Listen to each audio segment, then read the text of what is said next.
नमस्कार दोस्तों, welcome back to my YouTube channel study with Muksha. और आज हम शुरू करने जा रहे हैं रीजनिंग की क्लास 11th। आज का हमारा टॉपिक रहेगा रैंकिंग टेस्ट क्रम परीक्षण, जो बीएसटीसी पीटीईटी 2026 के लिए बहुत ही इम्पोर्टेंट क्लास है। तो वीडियो को पूरा ध्यान से देखना, क्योंकि आज हम बेसिक से एग्जाम लेवल तक सब कुछ कवर करेंगे। चलिए शुरू करते हैं क्वेश्चन नंबर 1 से। 5 लोग आपकी और मुंह करके एक पंक्ति में बैठे हैं। वाई एक्स के बाईं ओर है, जेड के दाईं ओर बैठा है, वी एक्स के दाईं ओर बैठा है और डब्ल्यू वाई के बाईं ओर। यदि जेड पंक्ति के एक छोर पर बैठा है तो बीच में कौन बैठा है? चलिए मित्रों, इसको हल करते हैं हम। 5 लोग आपकी ओर मुंह करके पंक्ति में बैठे। आपकी ओर बोले तो दोस्तों मेरा मुंह उत्तर की साइड है। अगर मेरी ओर मुंह करके बैठा है तो इन सब का मुंह दक्षिण की तरफ होगा। ठीक है मित्रों, क्वेश्चन में पूछा यह गया है कि वाई एक्स के बाईं ओर है। अब यहाँ दोस्तों हमको बायां मानना होगा, इस साइड है, ये रहेगा बायां और ये इस साइड रहेगा दायां। ठीक है मित्रों, वाई एक्स के बाईं ओर है, माना ये एक्स के बाईं ओर वाई है, एक्स के बाईं ओर वाई। डब्लू जेड के दाईं ओर है, डब्लू है वो जेड के दाईं ओर है, माना ये जेड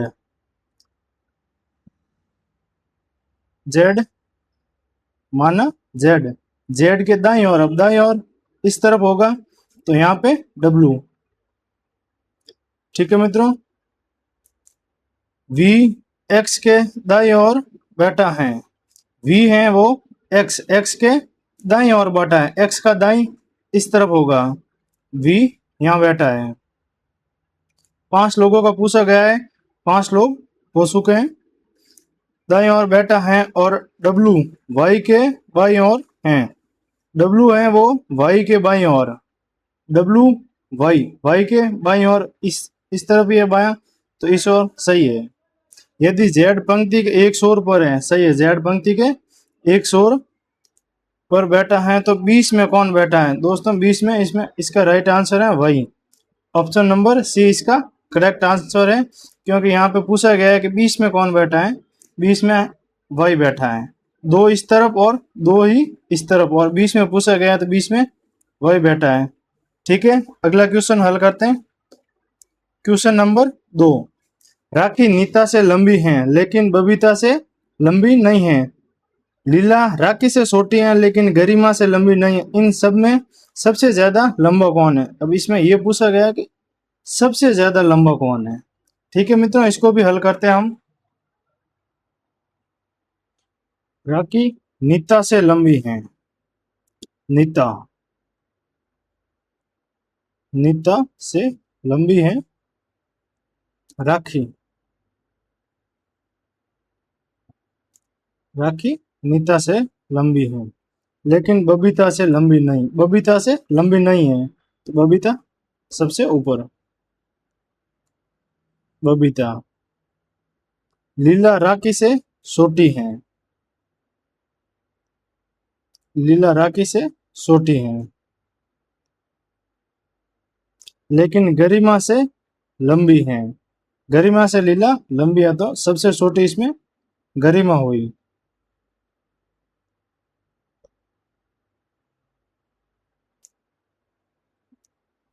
इन सब में सबसे ज्यादा लंबा कौन है? अब पूछा ये गया है कि सबसे लंबा कौन है इसमें, तो सबसे लंबा इसमें बबीता है, सबसे लंबी बबीता, उसके बाद राखी, उसके बाद नीता, उसके बाद लीला और सबसे लास्ट में गरिमा।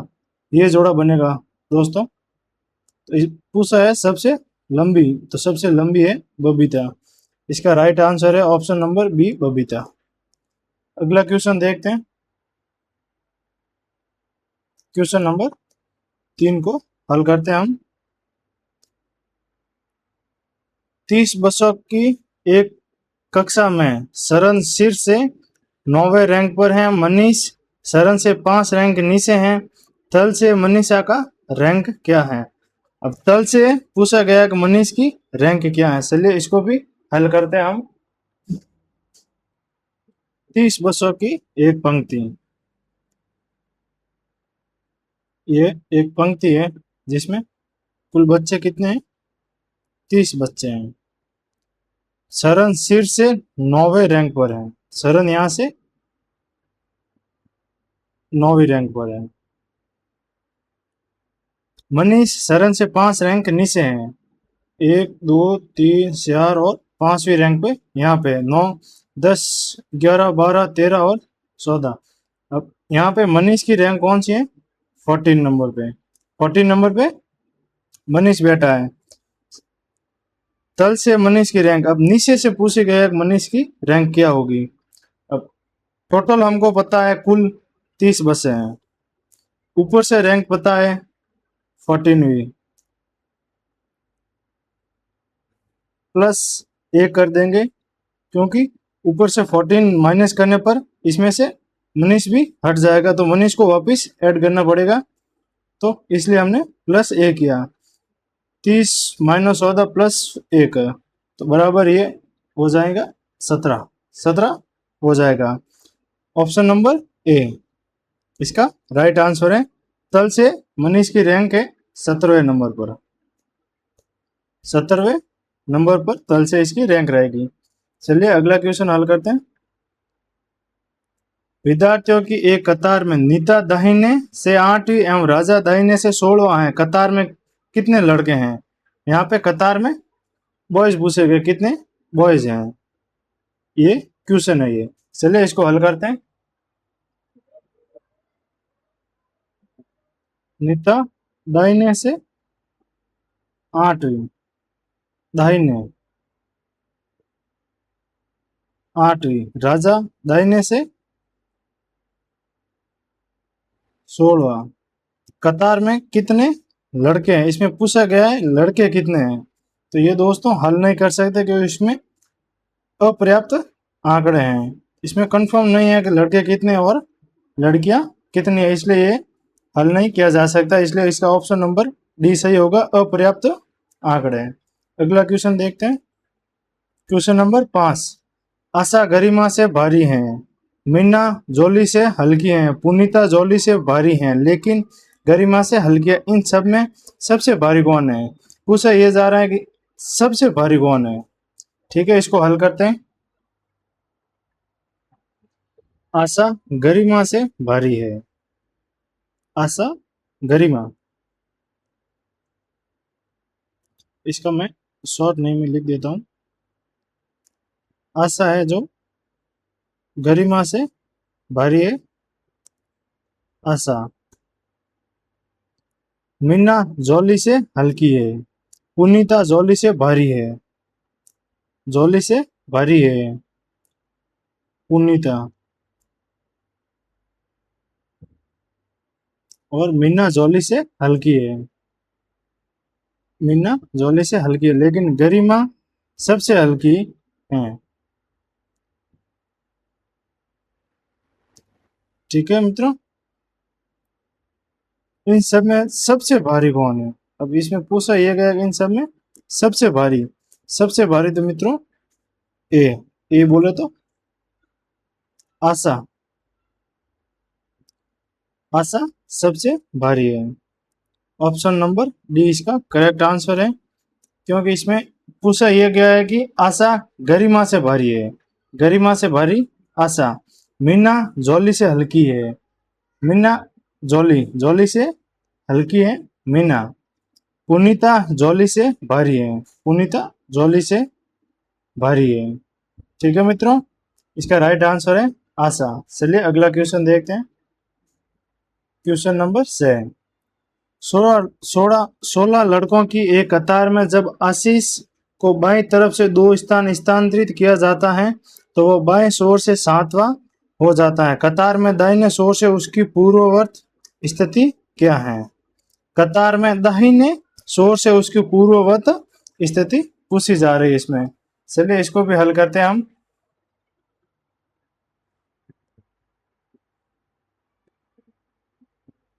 16 लड़कों की कतार में, ये कतार है, इसमें 16 लड़के हैं। आशीष को बाईं तरफ 2 स्थान स्थानांतरित किया जाता है, तो वो बाईं ओर से 7वां, बाईं ओर से 7वां आशीष,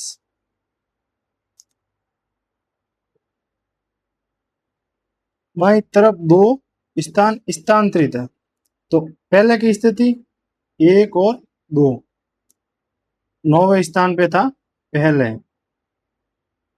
फिर बाईं तरफ, तरफ बोले तो इस तरफ 2 स्थान, लेकिन वर्तमान में इसकी स्थिति है 7वें, 7वां हो जाता है। कतार में दाहिने ओर से उसकी पूर्ववत स्थिति पूछा यह जा रहा, दाहिने ओर से स्थिति पूछी जा रही है।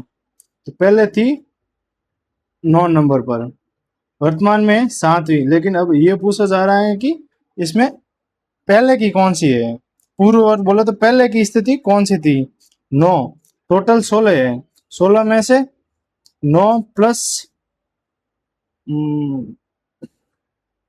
7, 9 और 7 कितने हो गए, 9 प्लस 7 बराबर 16, लेकिन उसमें आशीष शामिल नहीं है, तो 16 में प्लस ए करने पर 16, सॉरी मित्रों, ये हो जाते हैं 16 हो जाते हैं, लेकिन इन 7 में आशीष शामिल नहीं है, तो 7 में आशीष को शामिल करने पर प्लस ए करने पर ये हो जाएगा 8 हो जाएगा। तो ऑप्शन नंबर 8 इसका करेक्ट आंसर है। ऑप्शन नंबर 8, कतार में दाहिने ओर से उसकी पूर्ववर्ती स्थिति 8वें नंबर पर है। ठीक है मित्रों, अगला क्वेश्चन देखते हैं, क्वेश्चन नंबर 7। 5 व्यक्ति ए बी सी डी व ई आपके सामने मुंह करके एक पंक्ति में इस प्रकार बैठे हैं कि डी सी के बाईं ओर और बी ई के दाईं ओर, ए सी के दाईं ओर, बी डी के बाईं ओर। यदि ई पंक्ति एक छोर पर बैठा है तो पंक्ति के बीच में कौन बैठा, इसमें यह पूछा जा रहा है पंक्ति के बीच में कौन बैठा है। चलिए इसको भी हल करते हैं।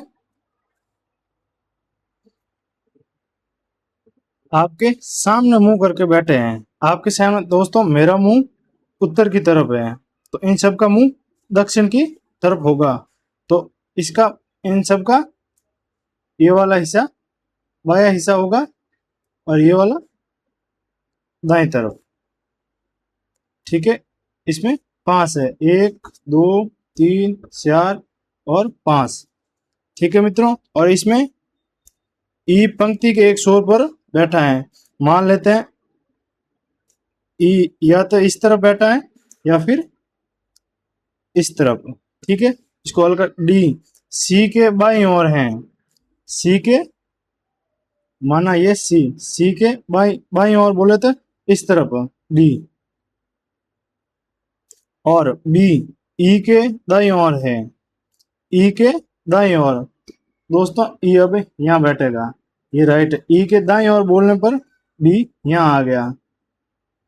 ठीक है, ए सी के दाईं ओर, सी के दाईं ओर ए,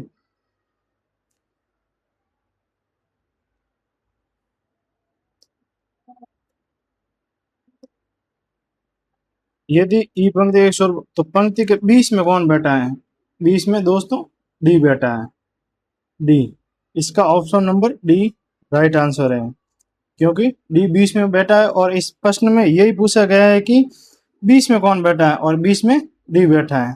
चलिए क्वेश्चन नंबर 8 देखते हैं। क्वेश्चन नंबर 8, 5 मित्र एक बेंच पर बैठे हैं, ए बाईं ओर हैं बी के लेकिन दाईं ओर हैं सी, डी बी के दाईं ओर हैं लेकिन ई के बाईं ओर हैं। बेंच के छोरों पर कौन बैठे हैं, छोरों यानी कोनों पर कौन बैठे हैं। चलिए इसको भी हल करते हैं। अब इसमें दिशा वगैरह कुछ नहीं दे रखा है, तो इसमें हमारा मुंह जिस तरफ है और ये जो 5 मित्र हैं इनका मुंह भी हम खुद को मान के करेंगे हल, तो ये हल करने में आसानी होगी। तो इस क्वेश्चन में ये कहा गया है कि ए बाईं ओर हैं, अब इसका बाईं ओर यही होगा, ये बाईं ओर और ये दाईं ओर। क्योंकि इसमें दिशा नहीं दे रखी है तो यही मान के चले जो हमारी दिशा है वही इस क्वेश्चन की दिशा होगी। ठीक है, ए बाईं ओर है बी के, माना ये बी के बाईं ओर है ए। ठीक है, लेकिन दाईं ओर है सी, दाईं ओर है सी अब दाईं ओर है। डी बी के दाईं ओर है, बी के दाईं ओर है, डी बी के दाईं ओर है। यहाँ दाईं ओर बोले तो इस तरफ डी है, लेकिन ई के बाईं ओर है, ई के बाईं ओर, तो ई अब यहाँ बैठेगा, ई के बाईं ओर है डी और बी के दाईं ओर है।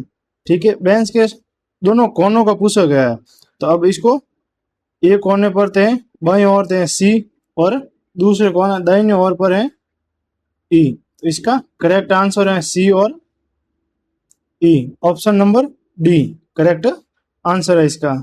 चलिए क्वेश्चन नंबर 9 देखते हैं। उमेश सतीश से लंबा है, सुरेश लंबाई में नीरज से छोटा है किंतु उमेश से लंबा है, उनमें सबसे लंबा कौन है? क्वेश्चन में ये पूछा गया कि सबसे लंबा कौन है। चलिए इसको हल करते हैं। सबसे लंबा कौन है इसमें? उमेश सतीश से लंबा है, सतीश से लंबा है उमेश। सुरेश लंबाई में नीरज से छोटा है, सुरेश नीरज से छोटा है, नीरज से छोटा है सुरेश, किंतु उमेश से लंबा है, उमेश से लंबा है। तो दोस्तों ये स्थिति सही बनी है, उमेश से लंबा है और नीरज इसमें सबसे लंबा है। और इसमें यही पूछा गया कि सबसे लंबा कौन है, और सबसे लंबा इसमें ऑप्शन नंबर डी सबसे लंबा है Neeraj. Option number D correct answer है। सबसे लंबा डी और सबसे छोटा पूछा जाए तो इसमें सतीश सबसे छोटा है। ठीक है मित्रों, अगला क्वेश्चन देखते हैं। Question number 10। शैलेंद्र लंबाई में केशव से छोटा है किंतु राकेश से लंबा है, माधव सबसे लंबा है, आशीष केशव से कुछ छोटा है और शैलेंद्र से कुछ लंबा है। यदि वे ऊंचाई के वर्तमान क्रम में खड़े हो तो दूसरे स्थान पर कौन होगा? अब इसमें पूछा गया है दूसरे स्थान पर कौन होगा, दूसरे स्थान पर कौन होगा। ठीक है, इसको हल करते हैं। शैलेंद्र लंबाई में केशव से छोटा है, ये केशव से छोटा है शैलेंद्र। शैलेंद्र लंबाई में केशव से छोटा है किंतु राकेश से लंबा है, केशव से छोटा है। कौन है? शैलेंद्र, किंतु राकेश से लंबा है। तो इसमें राकेश, आर मतलब राकेश। आशीष केशव से कुछ छोटा है, केशव से कुछ छोटा है आशीष, आशीष यहाँ बैठ जाएगा। और शैलेंद्र से कुछ लंबा है, शैलेंद्र से तो कुछ लंबा है और केशव से कुछ छोटा है। यदि वे ऊंचाई के वर्धमान क्रम, वर्धमान में बोले तो दोस्तों वर्धमान क्रम रखने का मतलब ये होता है कि बढ़ता हुआ क्रम, जैसे कि 1 नंबर, 2 नंबर, 3 नंबर, 4 नंबर, ऐसे बढ़ते हुए क्रम में। ठीक है मित्रों, अब इसमें क्वेश्चन में पूछा यह गया है दूसरे स्थान पर कौन है। पहले स्थान पर और ये दूसरे स्थान पर होगा शैलेंद्र। इसमें शैलेंद्र दूसरे स्थान पर है। ऑप्शन नंबर डी इसका करेक्ट आंसर है। क्योंकि दोस्तों इस क्वेश्चन में यदि वे ऊंचाई के वर्धमान क्रम, वर्धमान क्रम का मतलब ये होता है कि बढ़ता हुआ क्रम, बढ़ता हुआ 1 2 3 4 इस तरफ बढ़ता हुआ क्रम वर्धमान क्रम कहलाता है, इसलिए दूसरे स्थान पर शैलेंद्र हैं। ठीक है मित्रों, इसका करेक्ट आंसर है option number B. Question number 11 देखते हैं। लड़कियों की एक पंक्ति में कमला बाईं ओर से 9वीं है और बिना दाईं ओर से 16वीं है। यदि वे अपने स्थानों की अदला बदली कर ले तो कमला बाईं ओर से 25वीं हो जाती है। पंक्ति में कुल कितनी लड़कियां हैं? इसमें पूछा गया कि पंक्ति में कुल कितनी लड़कियां हैं। चलिए इसको हल करते हैं। इसमें कुल कितनी लड़कियां, कुल संख्या पूछी गई है। कुल संख्या पूछी गई है। कुल संख्या निकालने का सबसे बेस्ट फॉर्मूला है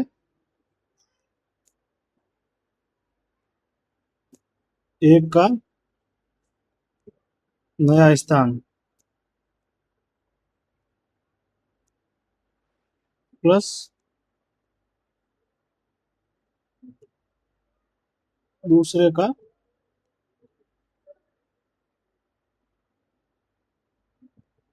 पुराना स्थान फिर -a कर दो। अब इसमें कमला बाई ओर से 9वीं, कमला बाई ओर से 9वीं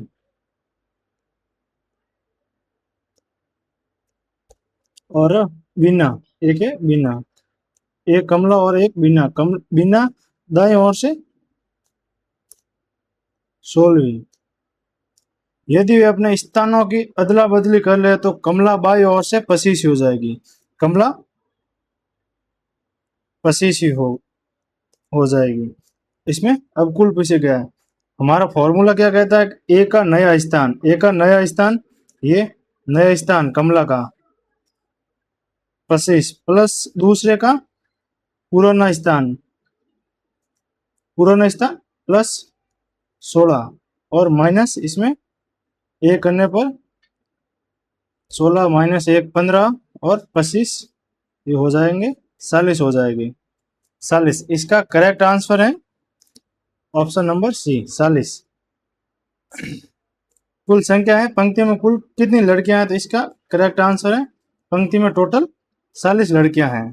ठीक है मित्रों, एक का नया स्थान प्लस दूसरे का पुराना स्थान और -a कर दो, ये आंसर निकल जाएगा।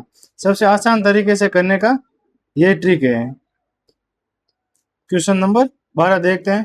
पेड़ों की एक पंक्ति में एक पेड़ बाएं शोर से 7वां है और दाएं शोर से 14वां है, पंक्ति में कुल कितने पेड़ हैं। अब इसमें यह पूछा गया कि पंक्ति में कुल कितने पेड़ हैं। चलिए इसको भी हम हल करते हैं। पेड़ों की एक पंक्ति में एक पेड़, मित्रों इसमें एक पेड़ का दे रखा है, सिर्फ एक पेड़ का, तो इसको हल करना आसान है। बाएं शोर से 7वां प्लस दाएं शोर से उसी पेड़ का पूछा गया, उसी पेड़ वही दाएं शोर से 14वां है। अब एक ही पेड़ दोनों दिशाओं से गिना जा रहा है, तो इसीलिए इसमें -1 करना होगा। अब -1 करने पर से और 14 20, इसका करेक्ट आंसर हो जाएगा 20, 20 इसका करेक्ट आंसर है। ऑप्शन नंबर सी इसका करेक्ट आंसर रहेगा, क्योंकि एक ही पेड़ दोनों दिशा से गिनने पर -1 करना होगा, क्योंकि दोनों दिशाओं से ये बाईं ओर से भी गिना जा रहा है और दाहिने ओर से भी गिना जा रहा है, इसलिए -1 करने पर इसका राइट आंसर रहेगा 20।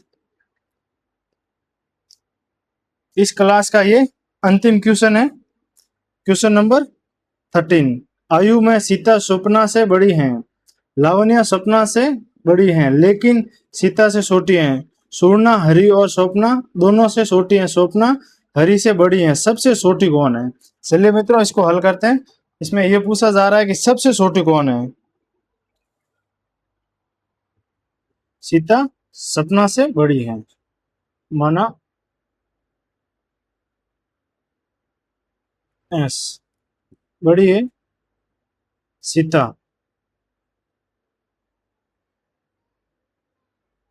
लावण्या स्वप्ना से बड़ी है। अब लावण्या है वह भी बड़ी है, लावण्या बड़ी है लेकिन सीता से छोटी है। सीता से तो लावण्या छोटी है लेकिन स्वप्ना से बड़ी है। ठीक है, सुवर्णा हरि और सपना दोनों से छोटी है।